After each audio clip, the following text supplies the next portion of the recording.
capítulo 2 de Romanos.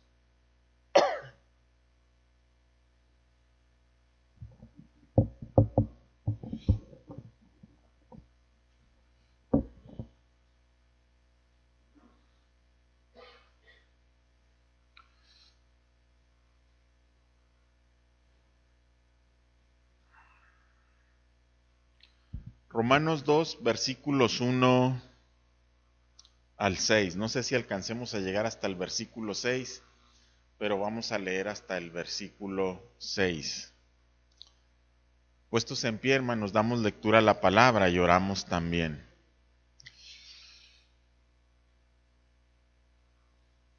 Dice así Romanos 2: por lo cual eres inexcusable, oh hombre, quien quiera que seas tú que juzgas. Pues en lo que juzgas a otro, te condenas a ti mismo, porque tú que juzgas haces lo mismo. Mas sabemos que el juicio de Dios contra los que practican tales cosas es según verdad. Y piensas esto, oh hombre, tú que juzgas a los que tal hacen y haces lo mismo, que tú escaparás del juicio de Dios. ¿O menospreciáis las riquezas de su benignidad, paciencia y longanimidad, ignorando que su benignidad te guía al arrepentimiento? Pero por tu dureza y por tu corazón no arrepentido, atesoras para ti mismo ira para el día de la ira y de la revelación del justo juicio de Dios, el cual pagará a cada uno conforme a sus obras. Vamos a orar, hermanos. Señor, te damos gracias en Cristo Jesús este día, Padre, en el que, Señor, sabemos que estamos aquí por favor tuyo, Señor.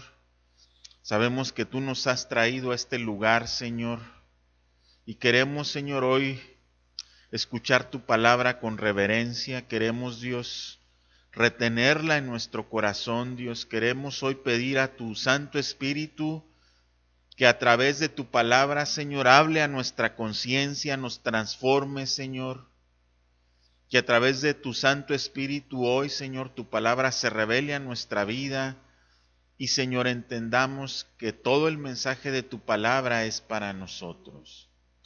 Señor, háblanos a través de tu palabra, Señor, repréndenos, exhórtanos, enséñanos, Señor, instrúyenos en tu palabra, Señor, para que así de esta manera podamos vivir vidas que traigan gloria a tu nombre.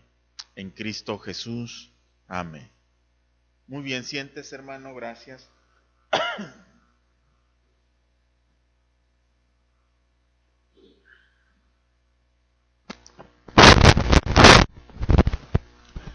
Si usted recuerda, hermanos, en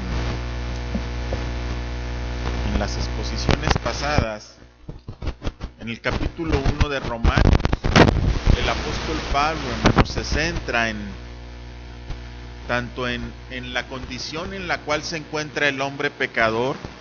Habla de la culpabilidad del hombre, quien quiera que sea, ya sea judío o gentil, pero también al mismo tiempo el apóstol Pablo manifiesta que el poder del evangelio es para salvación a todo el que cree. Entonces, en este versículo, el apóstol Pablo inicia de la siguiente manera: por lo cual eres inexcusable. Y en esta palabra, por lo cual, dando razón a lo que anteriormente había dicho, el apóstol Pablo empieza a dirigirse no ahora al hombre perdido y pecador, no al hombre que no tiene conocimiento de Dios, que vive bajo la influencia del pecado y del mundo, sino que ahora vemos que el apóstol Pablo habla a otra clase de hombres y dice: por lo cual eres inexcusable, oh hombre, quien quiera que seas tú que juzgas. El apóstol Pablo se está refiriendo a una clase de hombres que al mirar cómo actúa el pecador, el hombre sin conocimiento de Dios, empieza a juzgar. Y el apóstol Pablo empieza a ubicar a este grupo de personas y les dice que ellos tampoco tienen excusa, dando a entender, tú no tienes por qué juzgar a los otros si tú mismo no tienes excusa delante de Dios. Y miren, el apóstol Pablo, hermano, está hablándole a aquellas personas que se consideran a sí mismo morales o buenas, o aquella clase de personas que viven la vida sin ningún cargo de conciencia, viviendo de la misma manera que las otras personas, las cuales eran considerados pecadores y alejados de Dios. Y el apóstol Pablo, hermano, acuérdense que está escribiendo a la iglesia que se encuentra en Roma, y muy probablemente le está hablando tanto al grupo de judíos que pertenecían a la iglesia como a los mismos gentiles que pertenecían a la iglesia, que tenían ya un conocimiento de la verdad,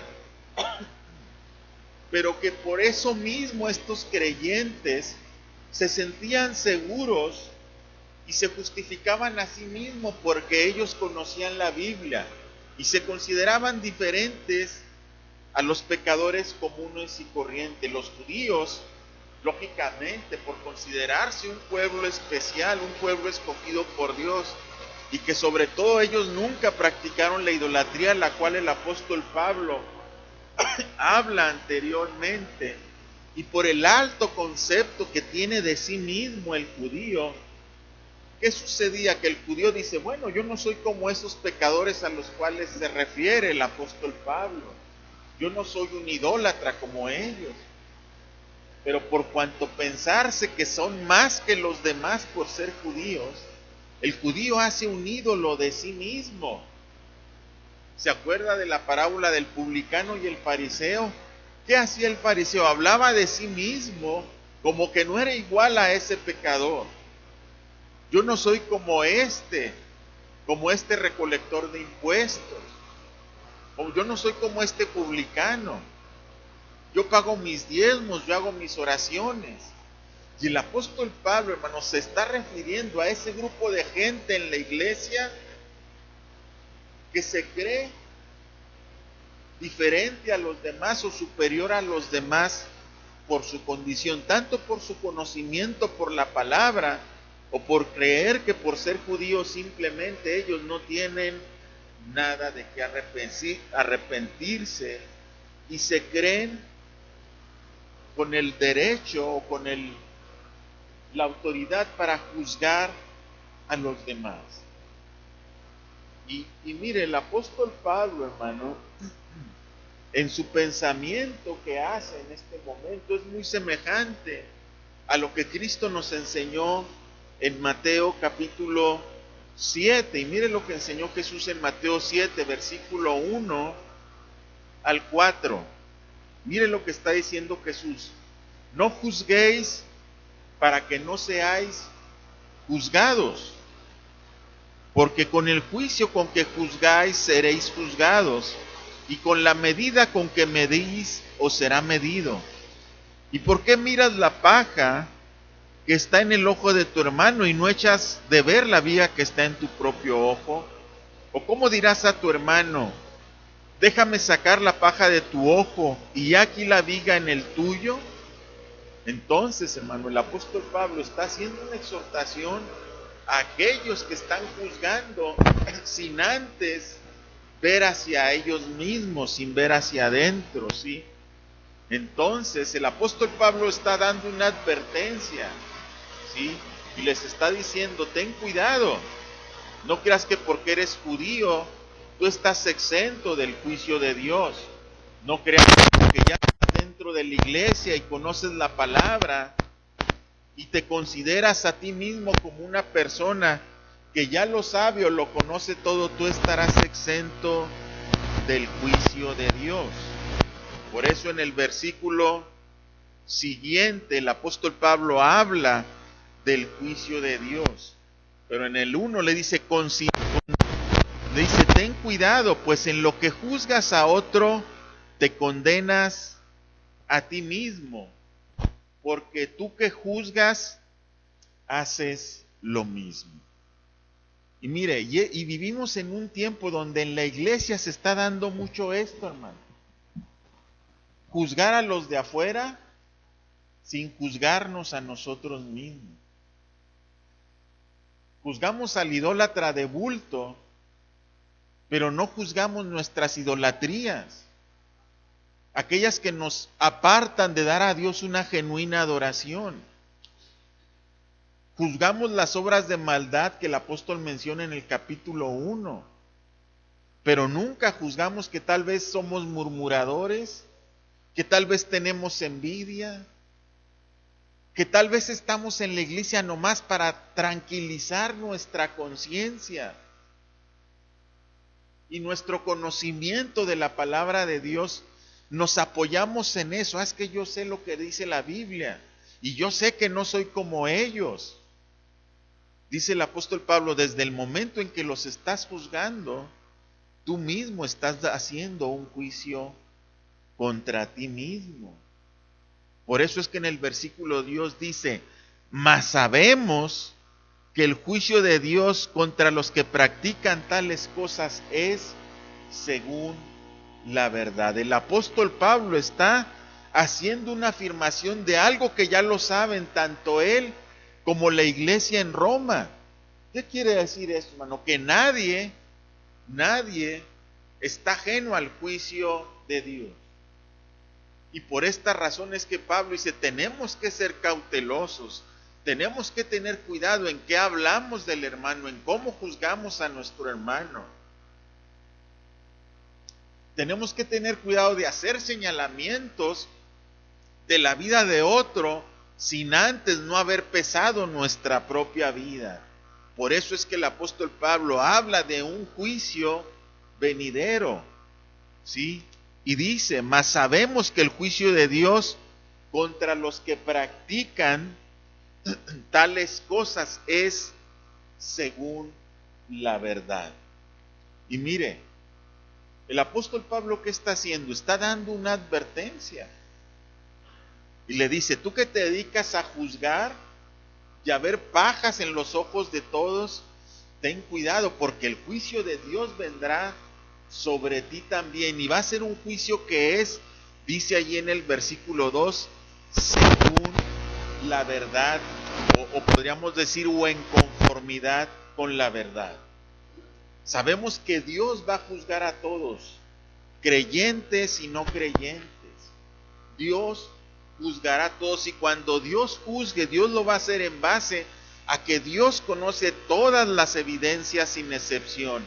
Nada se escapa de su conocimiento, de manera que el juicio de Dios es soberano.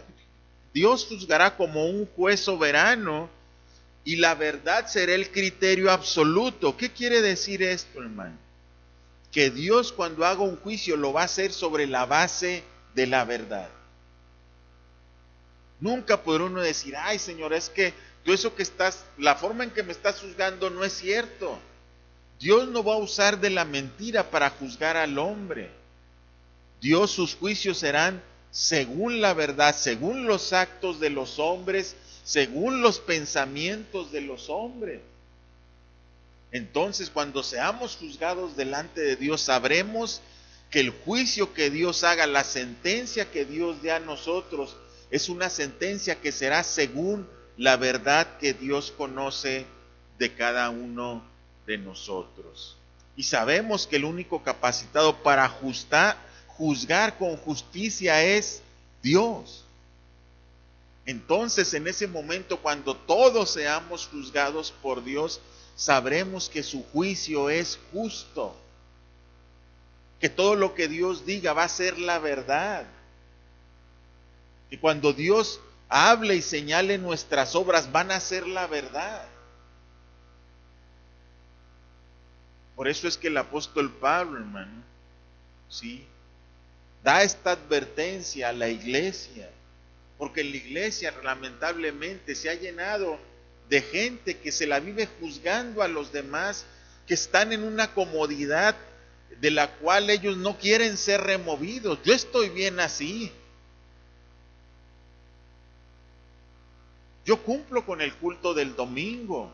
Yo doy mis ofrendas. Pero ¿qué está haciendo esa gente el resto de los días? ¿Cómo están viviendo su cristianismo? Es a lo que Pablo se refiere. Todo lo que Dios hace es por naturaleza recto y conforme a la verdad. En Romanos capítulo 3 y versículo 4 dice: sea Dios veraz y todo hombre mentiroso. Cuando Dios nos juzgue, nos va a juzgar con veracidad. El Salmo 9:8 dice: Él juzgará al mundo con justicia y a los pueblos con rectitud.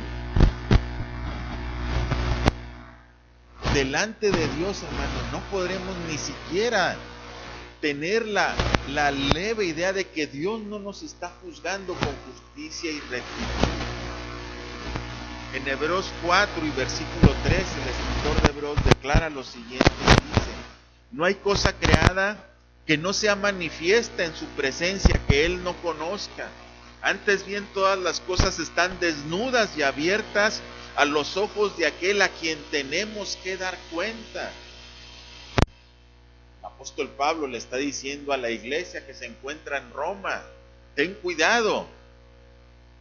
Es un llamado de atención, una exhortación a tener cuidado, porque todos tenemos que dar cuentas a Dios.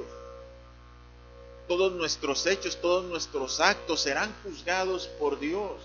Y tenemos que prepararnos para ese día, está diciendo el apóstol Pablo a esta clase de personas. Pero mire lo que dice enseguida, la condición en que se encuentran estos hombres. Versículo 3. Y piensas esto, oh hombre, tú que juzgas a los que tal hacen y haces lo mismo, que tú escaparás del juicio de Dios. ¿Qué quiere decir esto, hermano? Mire, por cuanto la iglesia cristiana se ha llenado de mucho moralismo y se ha llenado de una clase de pensamiento donde yo estoy bien, no hay problema. No hay problema con mis pecados porque los voy a superar algún día. Donde no te preocupes por tu estilo de vida, Dios te conoce y te comprende. Ahorita así está viviendo la iglesia cristiana. Me veía yo un video de esos videos que causan repugnancia. Porque veía yo un video de una iglesia que hizo una fiesta en Halloween. Una fiesta de disfraces.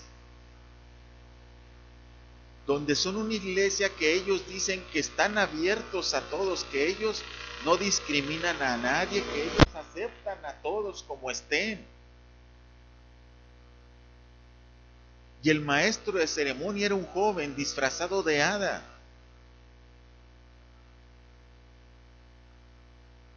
¿Qué quiere decir eso? Nos da risa, hermano, pero el mensaje que ellos están transmitiendo es que para ellos el homosexualismo, el lesbianismo es algo que aceptan y comprenden.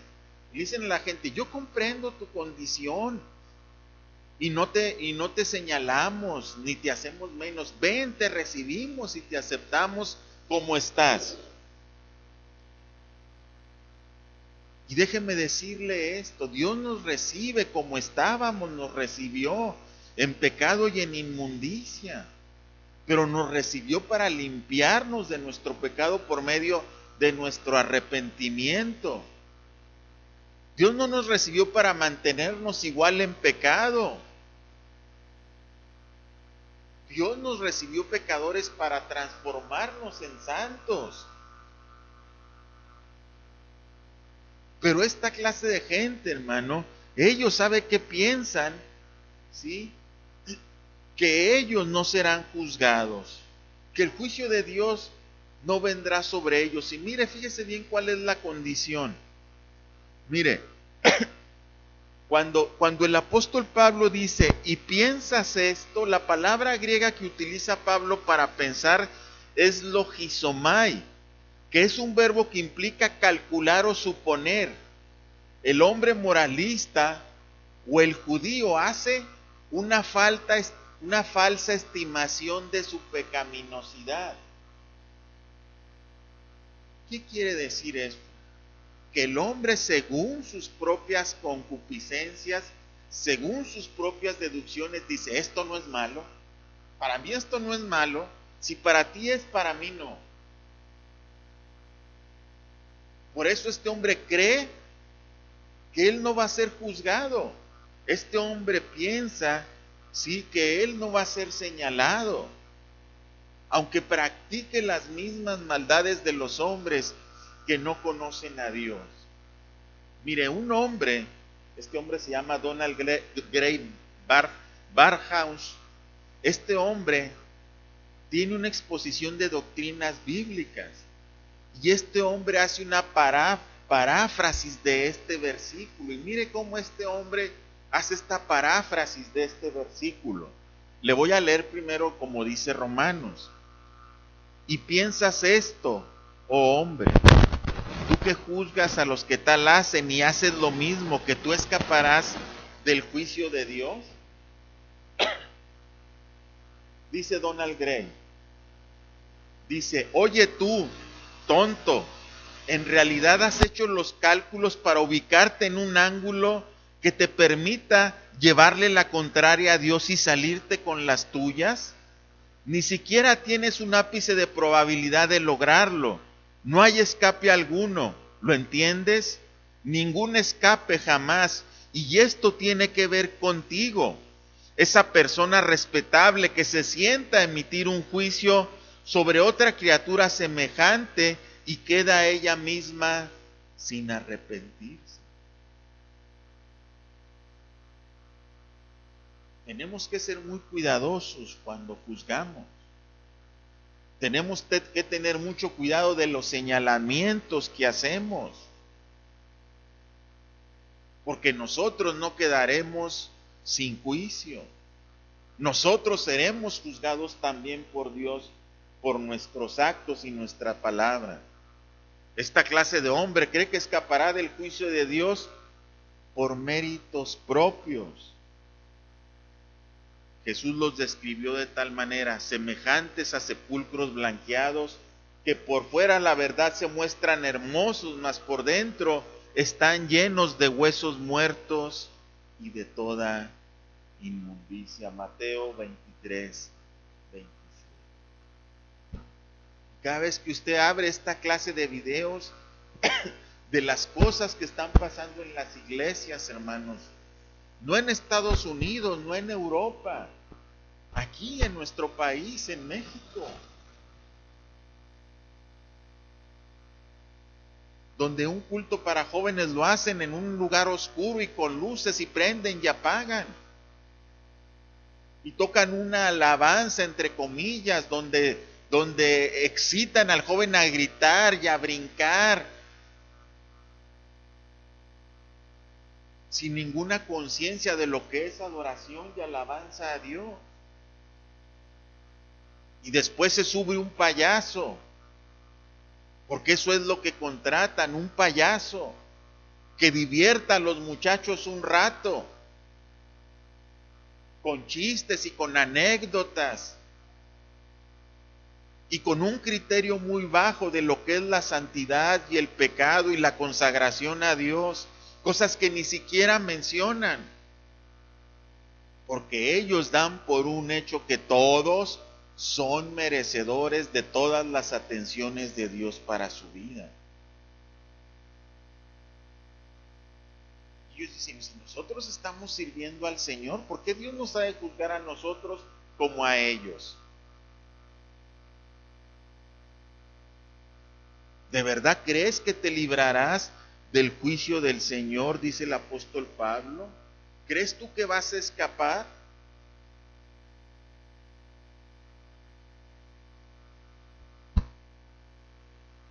Si un hombre, dice John MacArthur, no puede escapar de su propio juicio, ¿cómo podrá escapar del juicio divino? Si nosotros mismos no podemos escapar de nuestra conciencia, de los señalamientos que hace nuestra conciencia, de nuestros malos actos, ¿cómo creemos que escaparemos del juicio de Dios?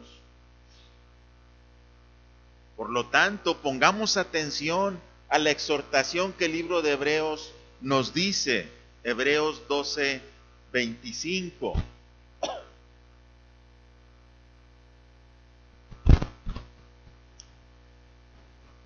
Mirad que no desechéis al que habla, porque si no escaparon aquellos que desechaban al que los amonestaba en la tierra, mucho menos nosotros si desecháremos al que amonesta desde los cielos. Y Dios, hermano, con su palabra nos está amonestando. Dios con su palabra nos está exhortando a tener cuidado, a volver a las sendas antiguas, a salir de nuestra comodidad espiritual,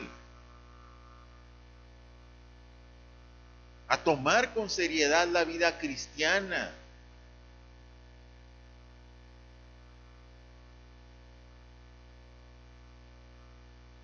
Tenemos que tener cuidado cómo, hermanos, estamos viviendo nuestra vida.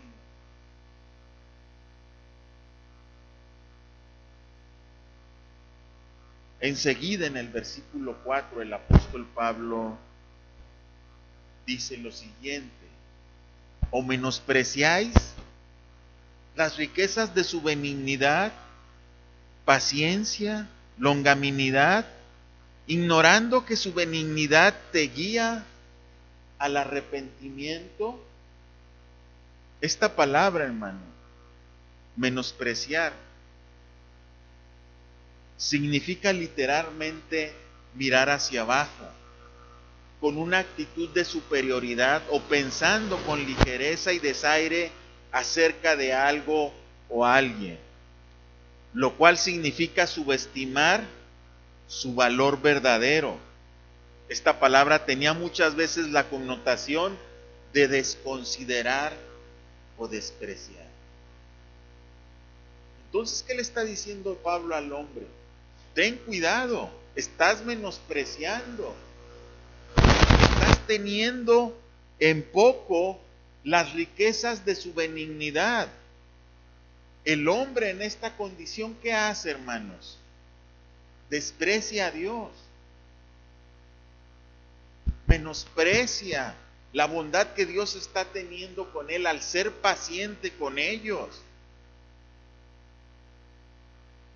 Y mire, cuando Dios, hermano, hace un llamado a nuestra vida, cuando Dios, hermano, se preocupa porque nosotros tomemos el buen camino, dice el apóstol Pablo que está haciendo uso de su benignidad. Mire, fíjese bien. ¿Qué dice el apóstol Pablo? Mire, las riquezas de su benignidad. Dios, hermano, nos está ofreciendo su bondad, nos la está dando, nos la está otorgando. Es como si usted, una persona que fuera muy rica, viniera y le ofreciera y le diera una gran cantidad de dinero y usted dijera, no, yo así estoy bien.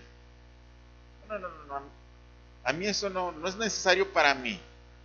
¿Sí? El hombre, hermano, hace eso con Dios. Aún dentro de la iglesia el hombre hace eso con Dios. Porque el hombre está en la iglesia y está con un pie en la iglesia y con otro pie en el mundo. Porque aquí es uno y afuera es otro, esta clase de personas. Es a la que el apóstol Pablo está refiriéndose. Y mire, ¿qué es benignidad? Benignidad significa bondad expresada mediante favores, aún al pecador. Eso es benignidad. Entonces, hermano, el hombre, aunque Dios lo está favoreciendo, aunque Dios está teniendo cuidado de él y lo bendice, el hombre menosprecia a Dios. Yo estoy bien. Y no entiende que su prosperidad, que su salud, que su bienestar y de su familia es porque Dios está siendo benigno con él. Y él cree que es por merecimiento propio. Es que yo soy tan bueno. Es que yo hago tantas obras de misericordia a los demás. Y el hombre empieza a decir, pues por eso Dios me bendice, y empieza a ver sus méritos.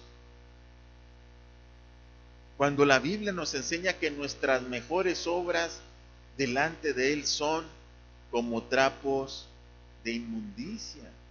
Pero Dios aún al pecador, hermano, le muestra su benignidad a través de favores. Pero no solamente, hermano, el hombre desprecia las riquezas de la benignidad de Dios, sino también las riquezas de su paciencia. La palabra paciencia se deriva del verbo anecho, que significa retener. En este sentido, la paciencia es el acto por el cual Dios retiene su ira y no descarga sobre el pecador en el momento en que éste peca. Pero ello no significa que no derramará su ira al apóstol. ¿Qué quiere decir esto? Que esta paciencia que Dios tiene para con el pecador es la que lo lleva a no castigarlo en el mismo momento de su pecado. Esta paciencia que Dios está teniendo para con el pecador retiene su ira, su juicio, para que el pecador no sea destruido exactamente en el momento que está haciendo sus actos de maldad e iniquidad. Dios está siendo paciente.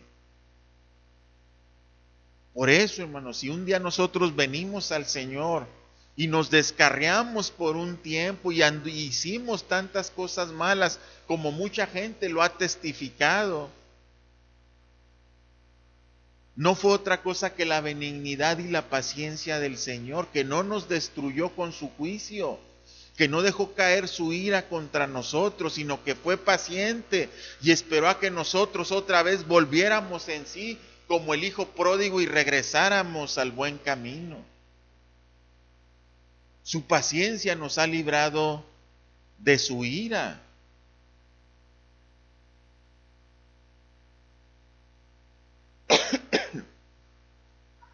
Por último, dice ahí el apóstol Pablo, otra de las riquezas de Dios es longanimidad. ¿Qué es longanimidad?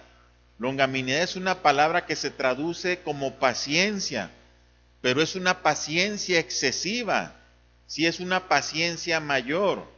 Macrotumía es la palabra en griego, me parece, donde habla de que longanimidad es que Dios está siendo aún más paciente, está haciendo de uso de una paciencia mayor.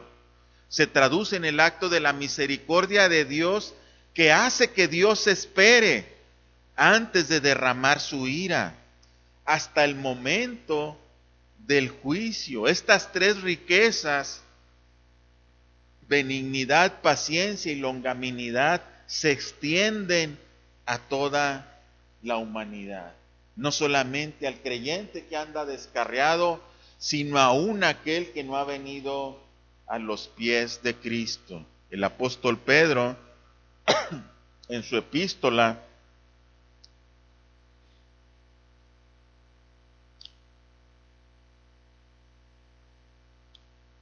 deje ver si estoy en lo correcto, en su segunda epístola, capítulo 3 y versículo 9, declara lo siguiente: el Señor no retarda su promesa, según algunos la tienen por tardanza, sino que es paciente para con nosotros.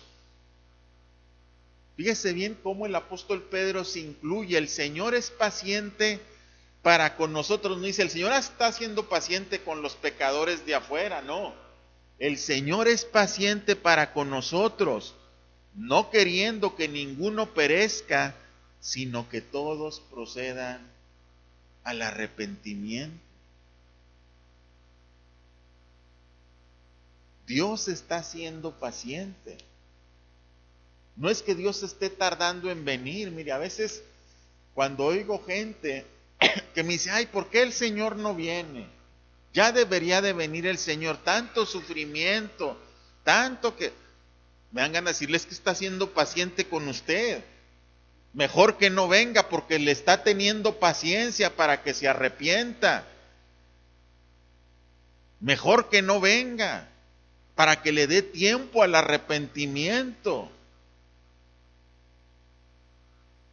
¿Sabe que esa gente por comodidad quiere que venga el Señor?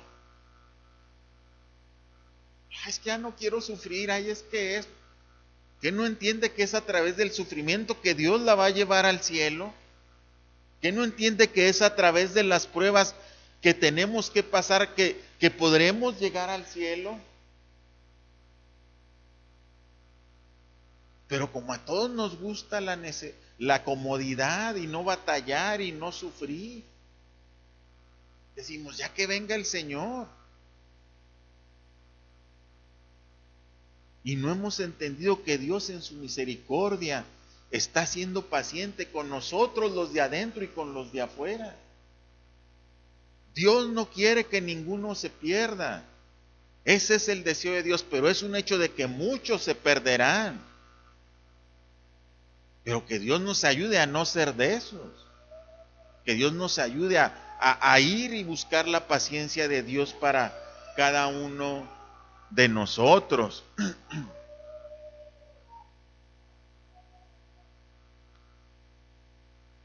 Mire, fíjese bien lo que está diciendo. ¿Qué es lo que hace el hombre? Dice, ahí estamos en el versículo 4, dice, el hombre dice, ignorando que su benignidad te guía al arrepentimiento. Mire, el hombre, dice el apóstol Pablo, dice, esta gente por ignorante no entiende que si Dios es bueno para con ellos es porque te quiere llevar al arrepentimiento. Si no te ha llamado ahorita, si el juicio de Dios no ha caído sobre tu vida, si tú ignoras la bondad de Dios, es porque no entiendes que su bondad, su benignidad tiene un propósito, que el hombre vaya y se ha llevado al arrepentimiento. ¿Qué es el arrepentimiento? ¿Sí? El arrepentimiento es un cambio de nuestra mente sobre una cosa. Mire, la bondad de Dios, la paciencia de Dios, la longanimidad de Dios tiene un propósito: llevar al hombre al arrepentimiento. Ese es el único propósito de Dios por el cual no hemos sido consumidos. Porque Dios quiere que los hombres se arrepientan. No hay otro propósito para la bondad de Dios. Porque Dios ama al pecador, Dios ama al hombre, a tal grado que dio a su Hijo por nosotros. Pero el hombre ignora que esa bondad de Dios es para que Él se ha llevado al arrepentimiento. Cuando hablamos de arrepentimiento, hablamos de un cambio en nuestra forma de pensar sobre una cosa, y en el campo de la moralidad y la espiritual se refiere a cambiar nuestra perspectiva del pecado y volverse a vivir. Dios quiere que todos los hombres procedan al arrepentimiento. Primera de Tesalonicenses 1:9.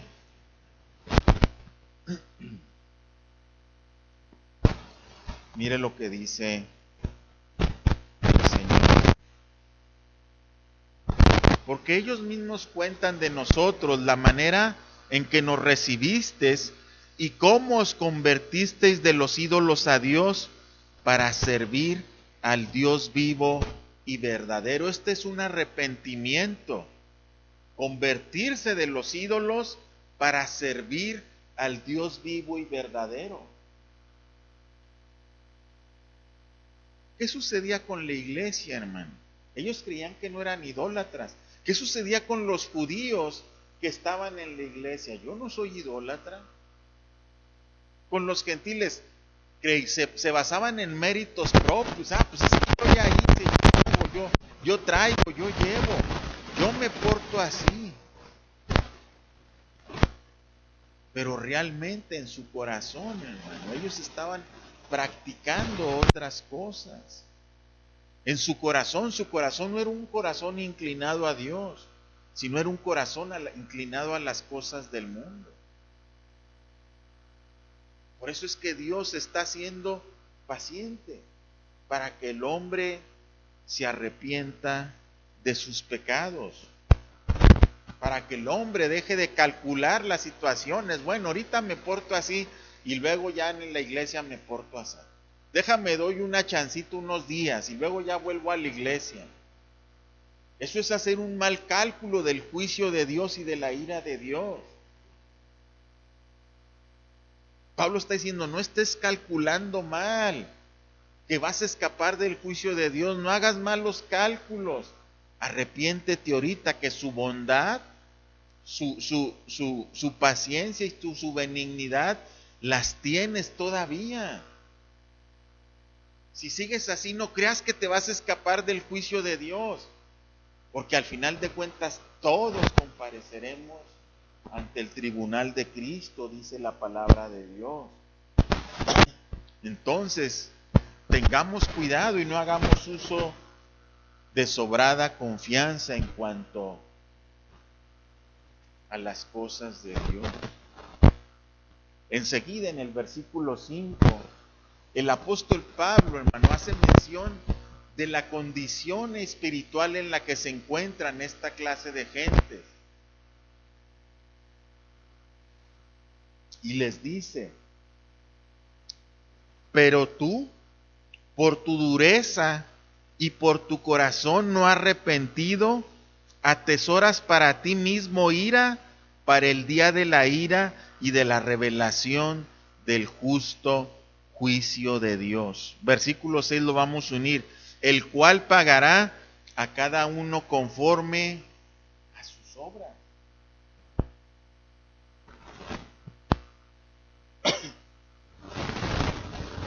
El apóstol Pablo describe las dos maneras de la condición de dichas personas: dureza y un corazón no arrepentido.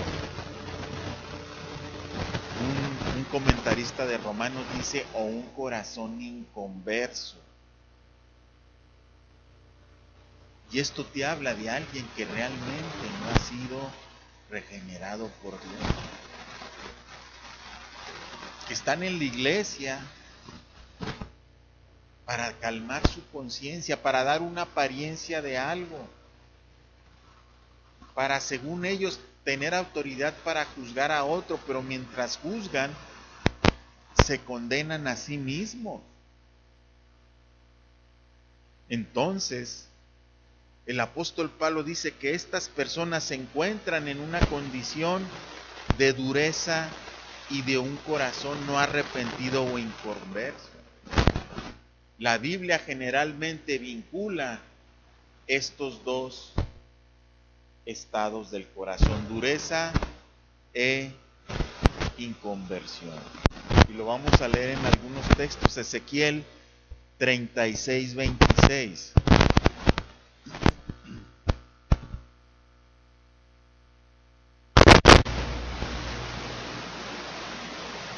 Mire qué es lo que tiene que hacer Dios. Dice, os daré un corazón nuevo y pondré un espíritu dentro de vosotros y quitaré de vuestra carne el corazón de piedra y os daré un corazón de carne. La palabra endurecido, hermano, es una palabra que ya le hemos enseñado. Dureza de corazón viene del griego esclerosis. La palabra esclerosis significa dureza. Por eso le dicen a la gente, cuando tiene muy altos los niveles de colesterol, tiene esclerosis. Sus venas están endurecidas, sus arterias se han endurecido. ¿Sí? Entonces, ¿qué pasa? Está diciendo que estas personas, por su corazón endurecido, se habla de un corazón que se ha encallecido, que está duro, es como un tejido encallecido. ¿Qué es un callo? Es parte de nuestra piel, pero ya hecha dura e insensible. Cuando usted tiene un callo en su mano o en algo, se pica y como está duro, no le duele, no siente. Así es el corazón de la persona que se cree con derecho de juzgar a todos y sin juzgarse a sí mismo antes. Su conciencia está endurecida, su corazón está endurecido.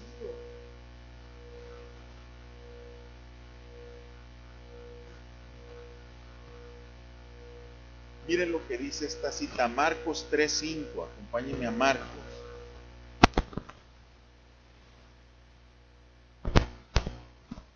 Marcos capítulo 3.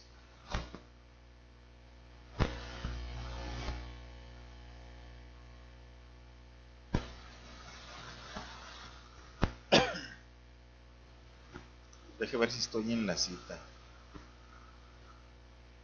No, esa no es la cita. Marcos, ¿sí es 3:5? Ah, sí. Sí. Entonces, mirándolos por la dureza de sus corazones, dijo al hombre, extiende tu mano, y él la extendió, y la mano le fue restaurada sana. ¿Sí? Ese es este texto cuando Jesús sana a un hombre, ¿sí?, que tenía su mano seca. ¿Y qué sucede? Que inmediatamente empiezan a acechar a Jesús, a ver si lo va a sanar, a ver qué va a hacer. Porque era sábado exactamente, porque era el día de reposo. Entonces, ¿Jesús de qué se admira? De la dureza de su corazón, de la dureza con la cual juzgaban y no hacían uso de misericordia ante un hombre que su mano la tenía seca. En esa condición se encuentra el hombre. Hebreos capítulo 10:5, Marcos 10:5, ahí mismo. Cuando Jesús enseña sobre el divorcio, les dice lo siguiente: y respondiendo Jesús les dijo, por la dureza de vuestro corazón os escribió este mandamiento. ¿Se acuerda cuando le preguntan al Señor sobre el divorcio, si es lícito repudiar a su mujer? Porque los hombres repudiaban a su mujer por cualquier cosa y le daban carta de divorcio. Y el Señor Jesús les dice que Moisés les dio la carta de divorcio por la dureza de su corazón, por un corazón esclerótico, podríamos decir. En Hebreos capítulo 3,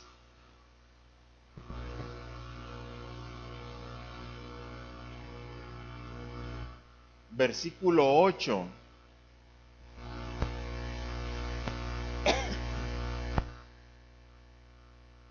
y versículo 15 dice lo siguiente: no endurezcáis vuestros corazones como en la provocación, en el día de la tentación, en el desierto.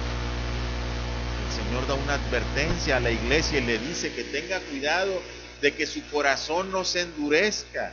En el versículo 15 dice algo similar: entre tanto que se dice, si oyereis hoy su voz, no endurezcáis vuestros corazones como en la provocación. Mire, un corazón endurecido es un corazón que provoca el juicio y la ira de Dios. El hombre que endurece su corazón a Dios y se resiste a Dios, ese hombre provoca la ira de Dios. Por eso dice, si oyes hoy su voz, no endurezcas su corazón, no te resistas a la voz de Dios, arrepiéntete.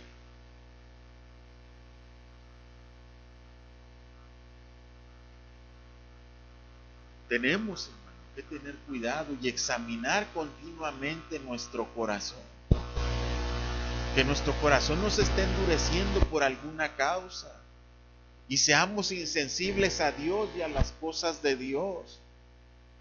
Y empecemos a menospreciar la misericordia de Dios para nuestra vida. ¿Sabe que una vez que se menosprecia la benignidad de Dios, se menosprecia todo lo que es correspondiente a Dios? Se menosprecia el servicio, el trabajo, el esfuerzo para Dios, todo es menospreciado.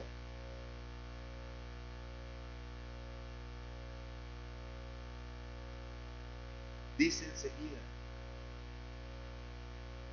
regreso a Romanos, versículo 5. Pero por tu dureza y tu corazón no arrepentido, atesoras para ti mismo ira para el día de la ira y la revelación del justo juicio de Dios. Mientras el hombre, hermano, permanece en esa situación, esa palabra atesorar significa acumular. Mientras el hombre, hermano, no se arrepiente, esta persona está acumulando ira. ¿Para cuándo? Para el día del juicio final. El hombre no arrepentido, hermano, está acumulando ira. ¿Qué quiere decir esto? Que entre más años dura el hombre sin arrepentirse, la ira de Dios va a ser mayor contra él. Entre más se resiste el hombre, más ira caerá sobre él. Está acumulando ira. Una acumulación del enojo de Dios. ¿Y qué dice la palabra? Que horrenda cosa es caer en manos de un Dios vivo. Qué horrendo será que estemos delante del Señor y sintamos toda la fuerza y el peso de su ira, porque no quisimos arrepentirnos, porque dejamos pasar 5, 10, 20, 30 años y nunca quisimos arrepentirnos.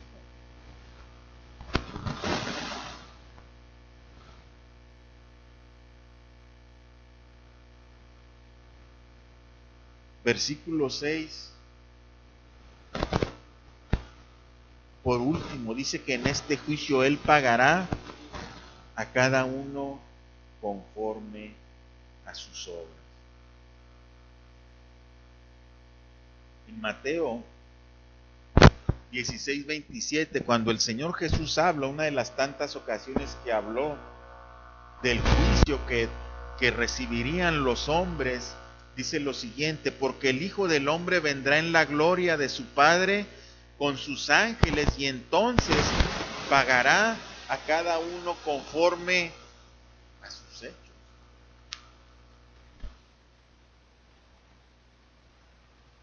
Nosotros, hermanos, tenemos que entender que un día estaremos delante del tribunal de Cristo. Y va a ser el día en que Dios va a juzgar a todos por igual. Y tenemos que prepararnos para ese día, es lo que está diciendo el apóstol Pablo a la iglesia en Roma. Prepárate, porque vendrá el día en el cual compareceremos delante del Señor. Vendrá el día en el cual Dios va a pagar a cada uno conforme a sus obras. Y mire, dice el apóstol Pablo, le voy a leer solamente 2 textos que hablan en relación al día del juicio. Primera de Tesalonicenses, capítulo 5 y versículo 4.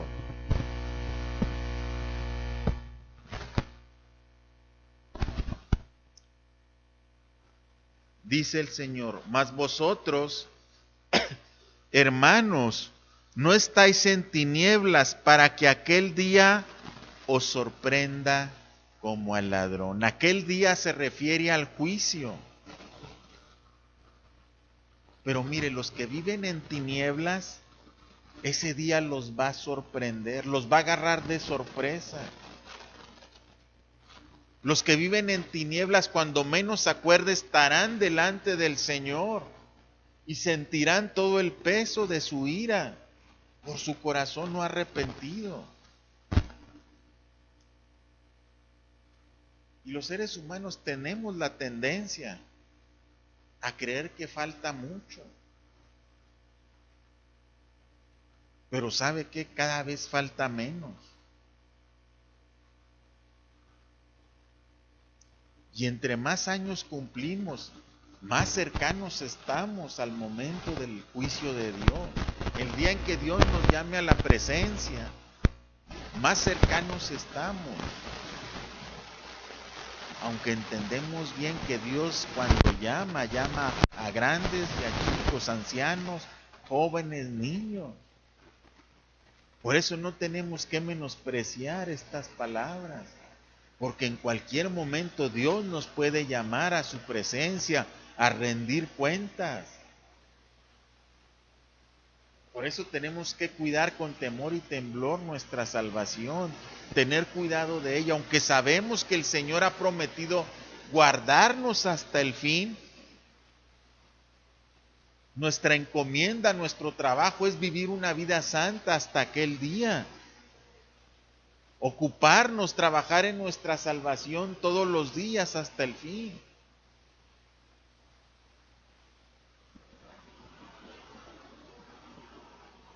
Yo no sé de qué manera el apóstol Pablo quiso expresarle esto a la iglesia. Yo no sé de qué manera esto se podrá predicar de tal manera que traiga a nuestra vida un sentido de urgencia y de meditación y de poner en balanza cómo estamos viviendo nuestra vida delante de Dios. Si estamos todavía queriendo agradar al mundo, tenemos que tener cuidado. Si todavía queremos agradar a los hombres, tenemos que tener cuidado. ¿Sabe que cuando los puritanos predicaban esta clase de mensajes, la gente se aterrorizaba de saber que el juicio de Dios vendría, que la ira de Dios vendrá? Y ahora cuando a la gente le hablas del juicio de Dios y de la ira de Dios, no hace caso. Son fábulas, son cuentos. El infierno ni existe, es más, dicen uno.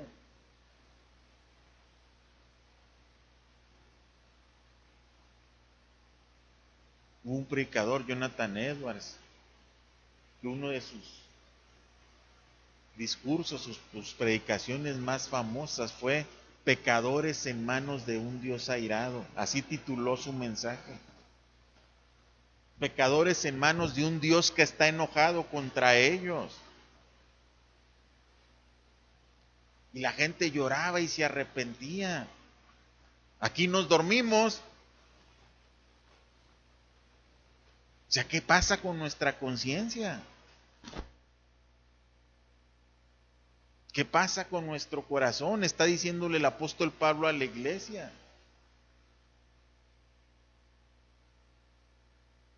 ¿Estás ignorando su bondad? ¿Estás creyendo que el juicio no vendrá contra ti?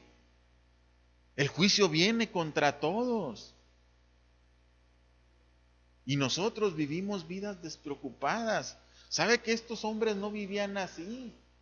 El apóstol Pablo no vivía así, él vivía esperando al Señor.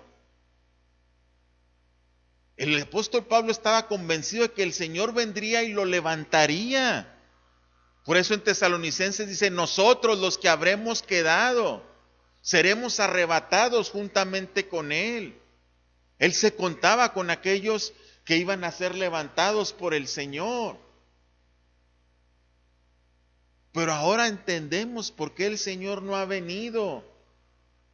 Porque está siendo paciente, está siendo bondadoso, está haciendo aún más grande su paciencia de lo que puede ser.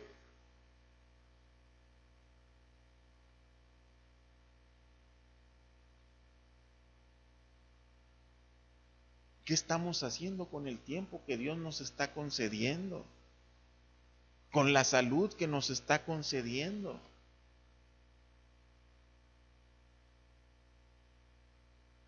¿En qué lo estamos aprovechando?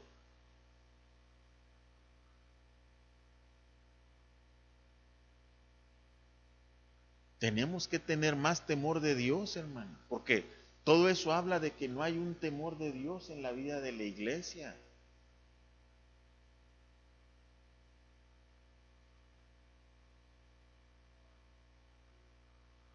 Esos mensajitos que nos envían y WhatsApp y que vive este día como si fuera el último de tu vida, no causa la palabra no puede llevarnos, hermanos. ¿Usted cree que un mensajillo de esos lo va a estimular?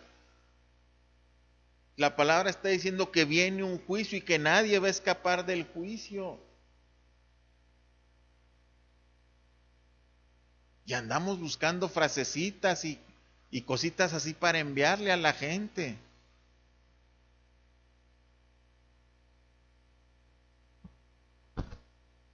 Qué triste es cuando nuestro corazón se ha endurecido. ¿Sabe que Dios dice que no lo tiene que hacer blandito, no lo pone en